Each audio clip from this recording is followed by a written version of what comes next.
नमस्कार किसान भाइयों, मैं अपूर्व वर्मा उत्तर प्रदेश के रायबरेली जनपद से आप सभी किसान भाइयों का अपने इस YouTube channel Verma fish seed में हार्दिक स्वागत करता हूं। किसान भाइयों, ये वीडियो उन सभी मछली पालकों के लिए है जो अपना मछली का पालन कर रहे हैं या फिर मछली पालन के क्षेत्र में आने के बारे में सोच रहे हैं। तो किसान भाइयों, जो आप ये तालाब देख रहे हैं, ये हमारे न्यू पॉन्ड का जो कंस्ट्रक्शन चल रहा है वो जेसीबी से हम लोगों ने तालाब को एक बार रिपेयर कराया था। जैसे आप इसके बंधे देख रहे हैं कि बंधों को हल्का सा ढलान के रूप में बनवाया जा रहा था। तो किसान भाइयों, तालाब खुदवाने के बाद जो आपका पहला जो चरण होता है वो होता है तालाब के तली की जुताई।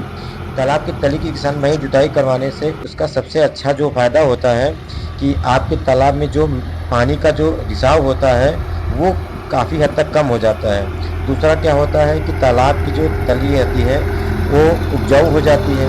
और जैसा ट्रैक्टर में आप देख रहे हैं, ट्रैक्टर से आपको खुदाकर इसमें आपको पानी जब 1 से 2 दिन तक भर देंगे तो मिट्टी के जो कण होते हैं वो आपस में फूल जाते हैं, जिससे पानी का शोषण जो होता है ज़मीन में बहुत कम हो जाता है। जो आप इससे पानी भरेंगे वो मिट्टी में सोखेगा नहीं। उसके बाद किसान में जो इसके बाद दूसरा चरण होता है वो होता है कि गोबर की खाद को तालाब में छिड़काव कैसे किया जाए, कितने एरिया में कितना गोबर पड़ना चाहिए।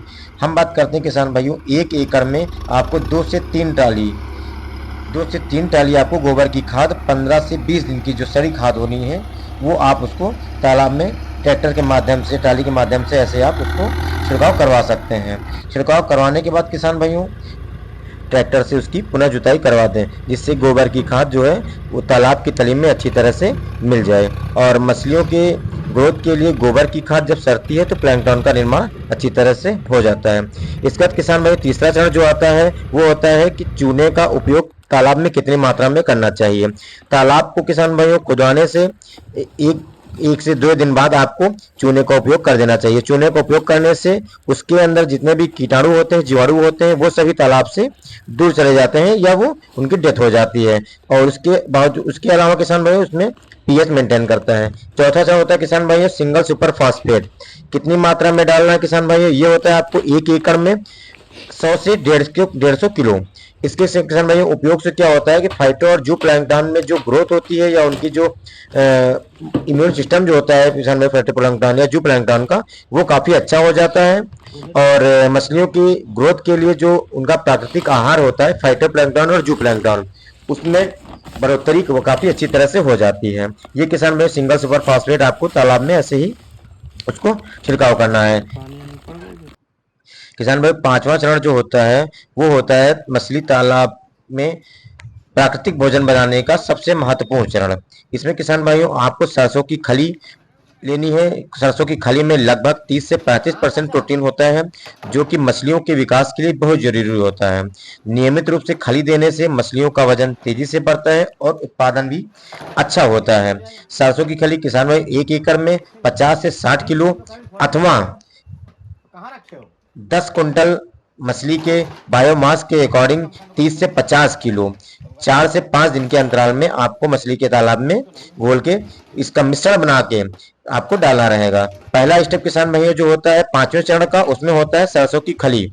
इसमें अच्छी मात्रा में प्रोटीन भी पाया जाता है। ये जो आप देख रहे हैं किसान भाइयों, ये इसी तालाब की तैयारी के लिए सरसों की खली को निकाला जा रहा है।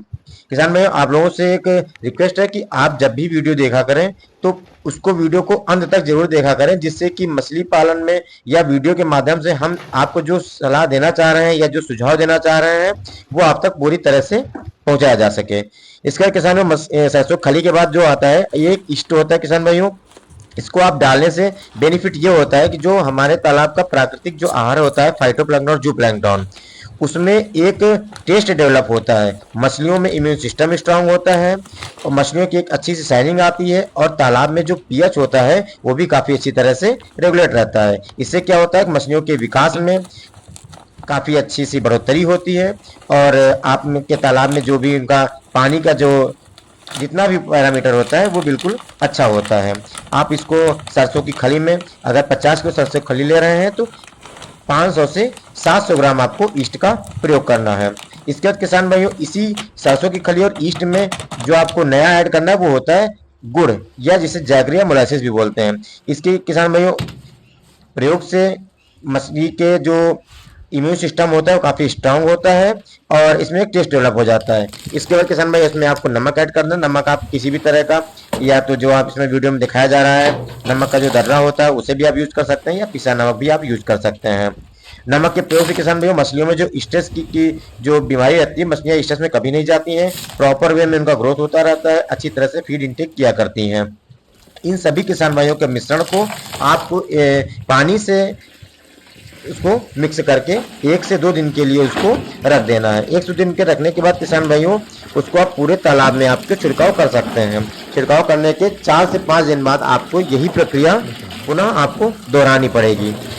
इससे किसान भाई होता क्या है कि मछली में जो फीड की जो रिक्वायरमेंट होती है, जो उनका पैरामीटर होता है एक फीडिंग का, वो बहुत ही अच्छी तरह से प्रॉपर वे में काम करता रहता है। आपको सरसों खली ऐसे किसान भाइयों लेके पूरे तालाब में आपको छिड़काव कर देना है। इससे किसान भाइयों जब भी आप जो भी कल्चर करना चाह रहे हैं, चाहे वो आईएमसी का हो या पंगास का हो, ये प्रक्रिया आप आईएमसी के साथ साथ आप पंगास में भी कंटिन्यू कर सकते हैं। जो भी किसान भाई हमारे इस यूट्यूब चैनल पे पहली बार विजिट कर रहे हो, प्लीज़ हमारे इस यूट्यूब चैनल को सब्सक्राइब कर लीजिए। साथ में अगर वीडियो अच्छी लगी हो तो लाइक शेयर कमेंट और जरूर करिएगा।